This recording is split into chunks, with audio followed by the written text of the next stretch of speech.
श्री शिवाय नमस्तु। गणेश जी की प्रियता है दुर्वा। क्या प्रियता है? दुर्वा। कितनी दुर्वा गणेश जी को समर्पित करी जाती है? मात्र 5। कितनी? आज के जमाने में लोग गट्ठा बनाकर चढ़ा दें, वो अपनी जगह पर है। 5 दुर्वा पंचम इंद्रियों को वश में करने के लिए और भगवान के 5 जो स्वरूप हैं उनको अपने भीतर उतारने के लिए 5। और दुर्वा में भी 3 गांठ। जब दुर्वा समर्पित करी जाती है तो उसमें नीचे दुर्वा की डंडी पर गांठ रहती है। 3 छोटी छोटी गांठें होना चाहिए। कितनी गांठ?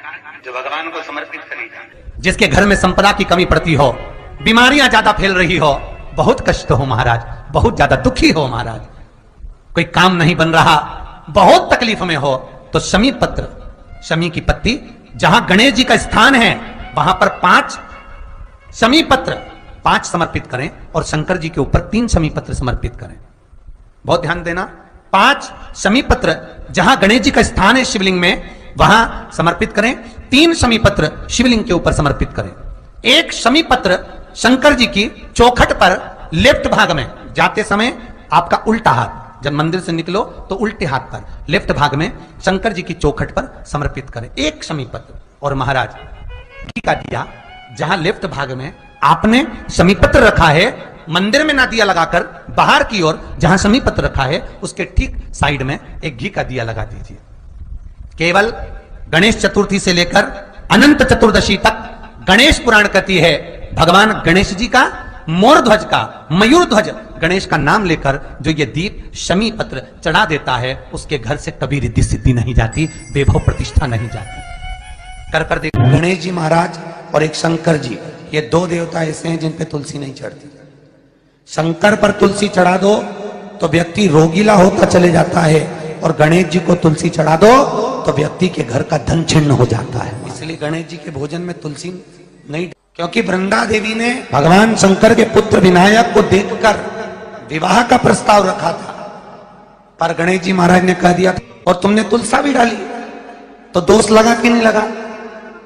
अरे बोलो तो लगा? नहीं लगा। क्यों नहीं लगा?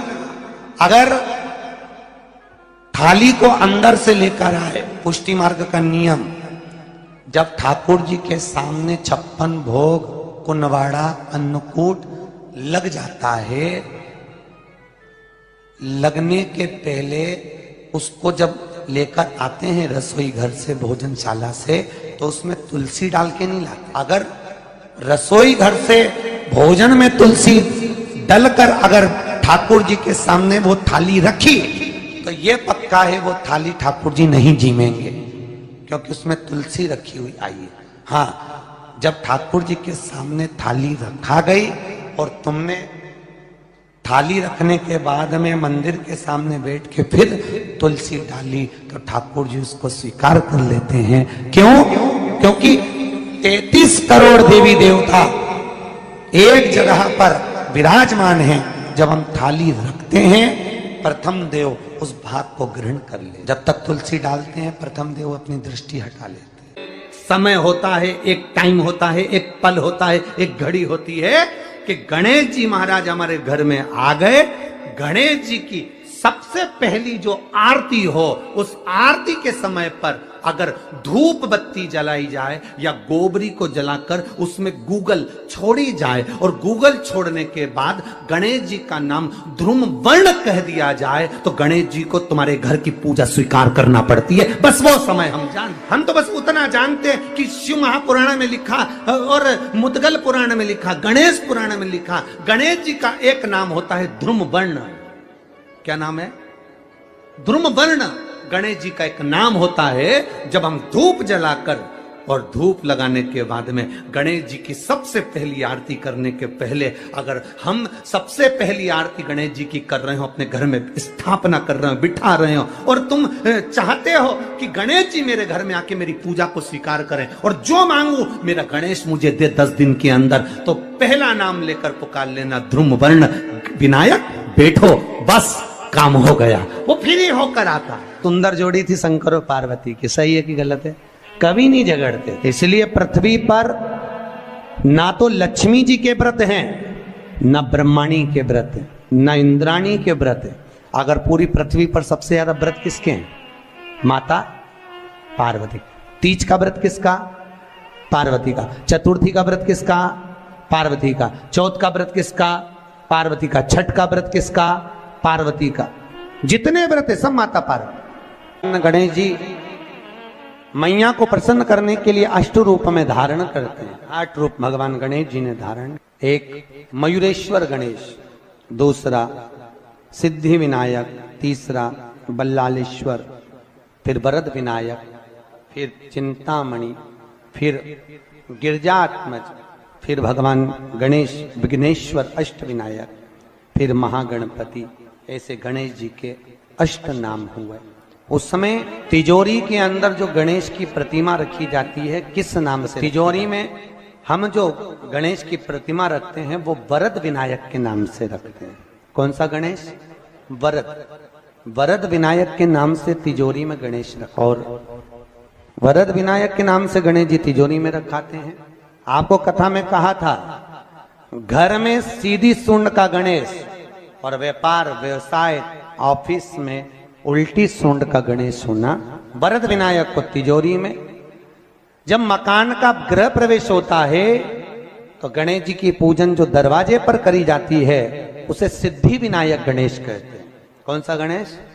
सिद्धि विनायक। जब हम घर में शुभ कार्य हो, बंदरवाल लगाएं, कोई दरवाजे पर शुभ लाभ लगाएं या स्वस्तिक बनाएं या माताएं दरवाजे पर रंगोली डाले तो उसी समय पर सिद्धि विनायक के नाम से रंगोली डालना चाहिए। तो घर में लक्ष्मी बढ़ती है, सिद्धता बढ़ती है। याद रखिए, कभी भी गणेश जी को, मिट्टी के गणेश जी लाते हो भादो महीने में, तो विसर्जन करो तो विसर्जन के समय पर 2 बिंदी, एक कंकु की एक हल्दी की, दीवार पर जरूर लगा देना चाहिए। क्यों? क्योंकि गणेश जी हमारे यहाँ आते हैं तो रिद्धि सिद्धि के साथ आते हैं। पर जब गणेश जी जाते हैं अगर हम बिंदी नहीं लगाते हैं तो गणेश जी अपनी रिद्धि सिद्धि को साथ में लेकर चले जाते हैं। पति के साथ पत्नी वापिस चली जाती है। जब हम बिंदी लगाते हैं तो उसका मतलब होता है कि हमारे घर की बहू हमारे घर में रहे, बेटा भले भ्रमण के लिए जाए। तो गणेश जी जाते हैं, रिद्धि सिद्धि घर में रह जाती है। इसलिए रिद्धि सिद्धि को घर में रखने के लिए 2 बिंदी लगाना चाहिए, एक कुंकू की एक हल्दी। रिद्धि सिद्धि। गणेश जी की प्रियता है दुर्वा। क्या प्रियता है? दुर्वा। कितनी दुर्वा गणेश जी को समर्पित करी जाती है? मात्र 5। कितनी? आज के जमाने में लोग गट्ठा बनाकर चढ़ा दें, वो अपनी जगह पर। 5 दुर्वा पंचम इंद्रियों को वश में करने के लिए और भगवान के 5 जो स्वरूप हैं उनको अपने भीतर उतारने के लिए 5 दुर्वा। और दुर्वा में भी 3 गांठ। जब दुर्वा समर्पित करी जाती है तो उसमें नीचे दुर्वा की डंडी पर गांठ रहती है, 3 छोटी छोटी गांठें होना चाहिए। चतुर्थी का जो व्रत करने वाली होती हैं, जो चतुर्थी का पूजन करने वाली होती हैं, उनके भीतर का एक भाव होता है कि जैसे ही शाम का समय आए चंद्रदेव का पूजन करें। चंद्र जब प्रकट हो जाए, कलश भर लिया, उसके नीचे आखा दाना रख दिया, चावल गेहूं जो भी आप रखते हो पूजन के लिए, ऊपर पात्र आदि रख दिया, जलाशय, फिर अपन ने घी का दिया लगाकर पूजन भी कर ली। तो जो चतुर्थी का पूजन करने वाली होती है, जो चतुर्थी का नियम व्रत धारण करने वाली होती है, बड़ी बड़ी चतुर्थियां करती हैं या उसका नियम धारण करती हैं, तो चतुर्थी का जो पूजन करती है वो किस चीज के लिए? केवल संतान, पुत्र, परिवार, हमारा कुटुंब, हम जिस कुल में हैं, हमारा कुल वैभव की ओर बढ़े, संपदा की ओर बढ़े और उसकी आयु बढ़े, उसकी आयु बढ़े, वैभव बढ़े।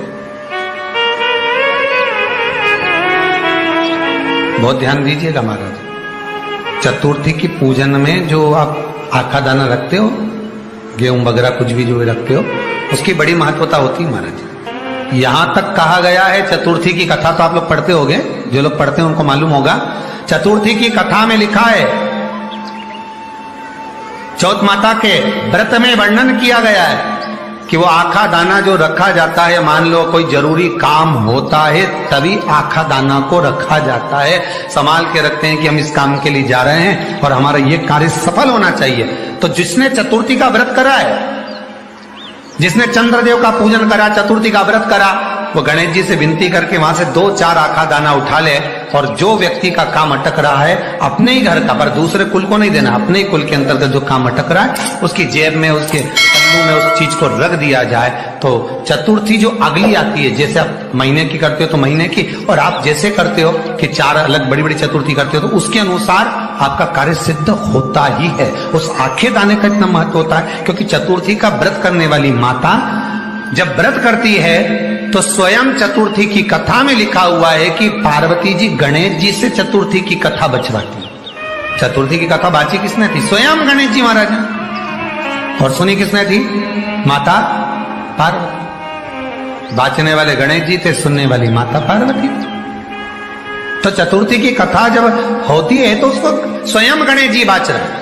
तो व्रत कौन सुन रही है? माता पार्वती। और आपने जो आखा दाना लिया वो गणेश जी के भाव से लिया, गणेश जी से निवेदन करके, विनय करके, प्रार्थना कर उसको प्राप्त किया।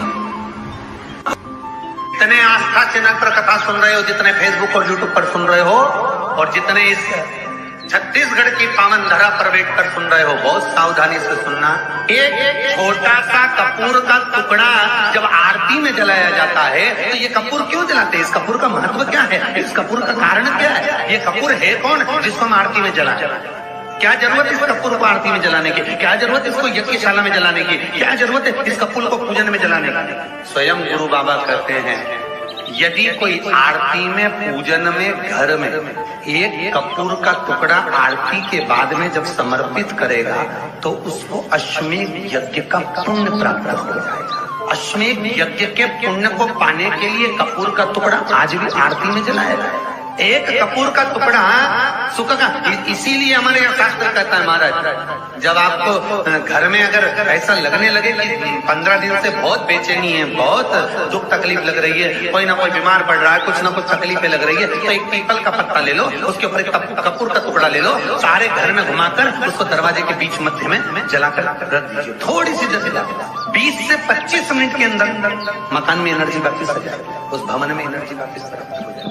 20 से 25 मिनट के अंदर एनर्जी वापस। लग रहा है कि यहाँ नेगेटिव है तो उसको पॉजिटिव बनाया जा सकता है। रात को 12 बजे शंकर जी के मंदिर में शिवलिंग पर चढ़ी हुई बेलपत्री को उठाकर शंकर मंदिर का शिखर देखकर चबा चबा कर खा लीजिए।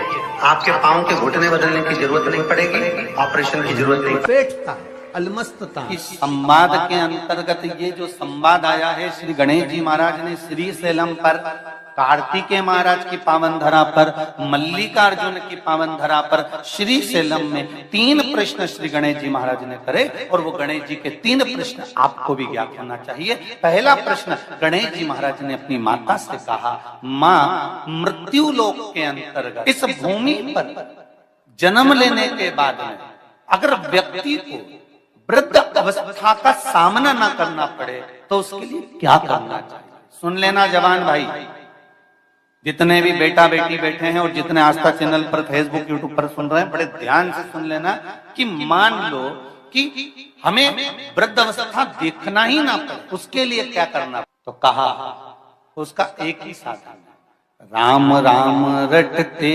रहो जब तक घट में प्राण, कब हो तो दीन दयाल के भनक पड़ेगा।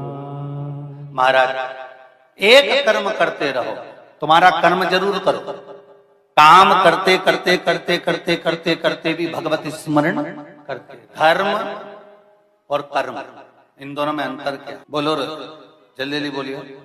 धर्म और कर्म में अंतर क्या है? धर्म अष्ट विनायक में एक विनायक, सबसे प्रबल विनायक, अष्ट विनायक में सबसे प्रबल, जहां के वृक्ष भी मोर का रूप लेकर आवाज लगाते हैं शिव जी को, जहां की नदी सिंधुरासुर असुर के कारण।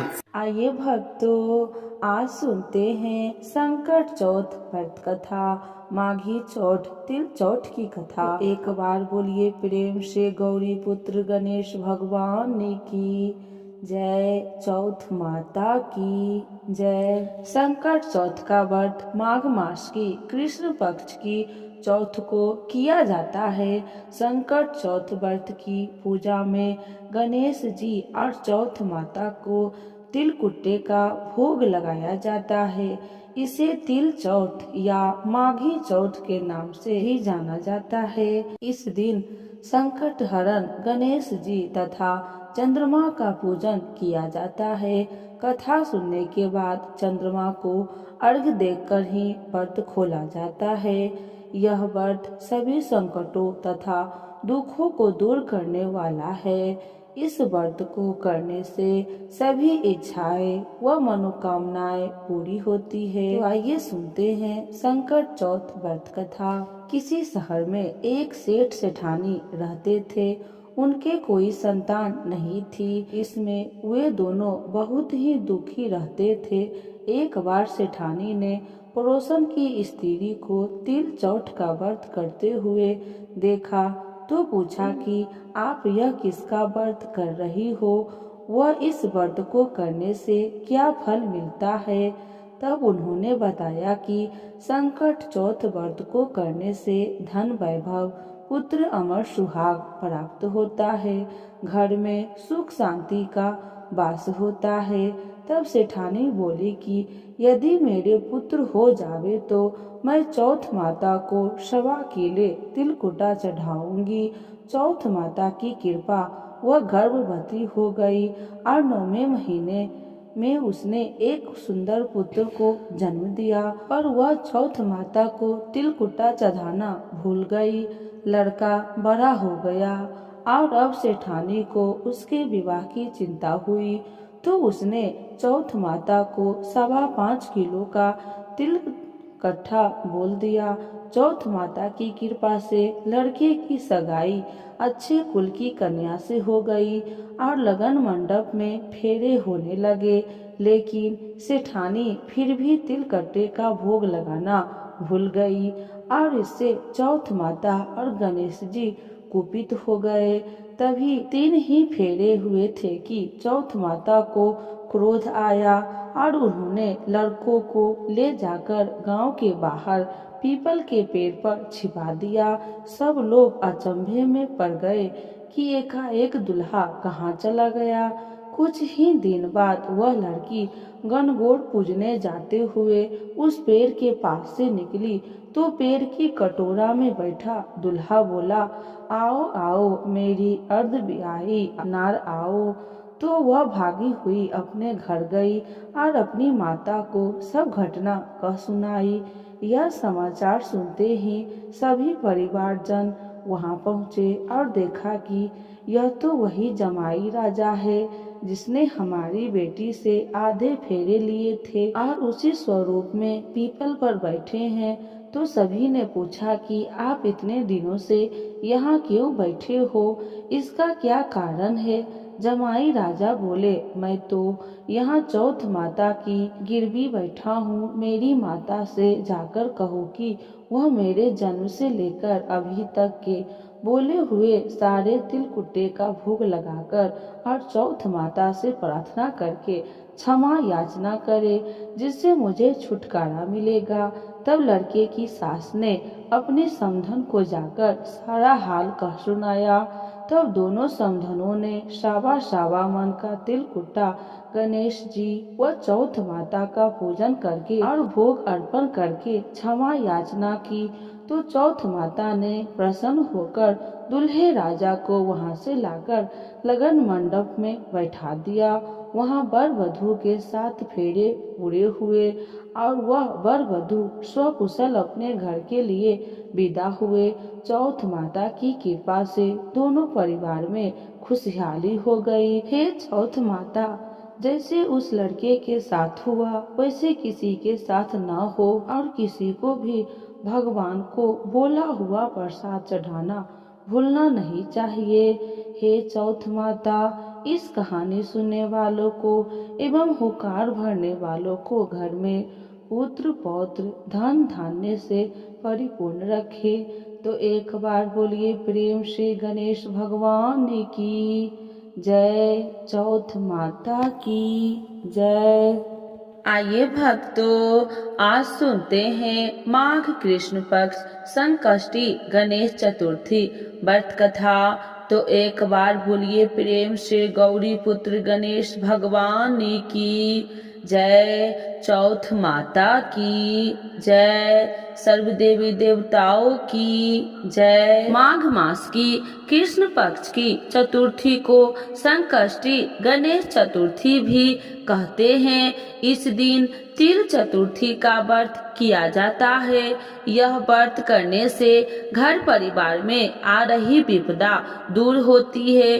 कई दिनों से रुके मांगलिक कार्य संपन्न होते हैं तथा श्री गणेश असीम कृपा सुखों की प्राप्ति कराते हैं। इस दिन गणेश कथा सुनने अथवा पढ़ने का विशेष महत्व माना गया है।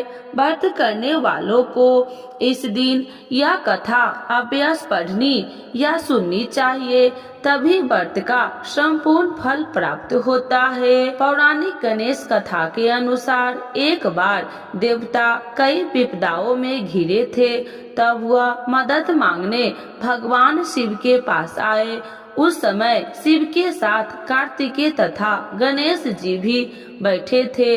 देवताओं की बात सुनकर शिव जी ने कार्तिकेय व गणेश जी से पूछा कि तुम में से कौन देवताओं के कष्ट का निवारण कर सकता है।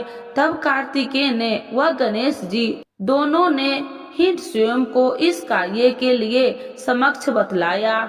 इस पर भगवान शिव ने दोनों की परीक्षा लेते हुए कहा कि तुम दोनों में से जो सबसे पहले पृथ्वी की परिक्रमा करके आएगा वही देवताओं की मदद करने जाएगा। भगवान शिव ने मुख से यह वचन सुनते ही कार्तिकेय अपने वाहन मोड़ पर बैठकर पृथ्वी की परिक्रमा के लिए निकल गए, परंतु गणेश जी सोच में पड़ गए कि वह चूहे के ऊपर बैठकर सारी पृथ्वी की परिक्रमा करेंगे तो इस कार्य में उन्हें बहुत समय लग जाएगा। तभी उन्हें एक उपाय सूझा। गणेश अपने स्थान से उठे और अपने माता पिता की साथ परिक्रमा करके वापस बैठ गए। परिक्रमा करके लौटने पर कार्तिकेय स्वयं को विजेता बताने लगे। तब शिव जी ने गणेश जी से पृथ्वी की परिक्रमा न करने का कारण पूछा। तब गणेश ने कहा, माता पिता के चरणों में ही समस्त लोक है। यह सुनकर भगवान शिव ने गणेश जी को देवताओं के संकट दूर करने के लिए आज्ञा दी। इस प्रकार भगवान शिव ने गणेश जी को आशीर्वाद दिया कि चतुर्थी के दिन जो तुम्हारा पूजन करेगा और रात्रि में चंद्रमा को अर्घ्य देगा उसके तीनों दैविक ताप तथा भौतिक ताप दूर होंगे। इस व्रत को करने से व्रतधारी के सभी तरह के दुख दूर होंगे और उसे जीवन के भौतिक सुखों की प्राप्ति होगी। चारों तरफ से मनुष्यों की सुख समृद्धि बढ़ेगी। पुत्र पौत्र आदि धन ऐश्वर्य की कमी नहीं रहेगी। तो एक बार बोलिए प्रेम से गौरी पुत्र गणेश भगवान की जय। चौथ माता की जय। सर्व देवी देवताओं की जय।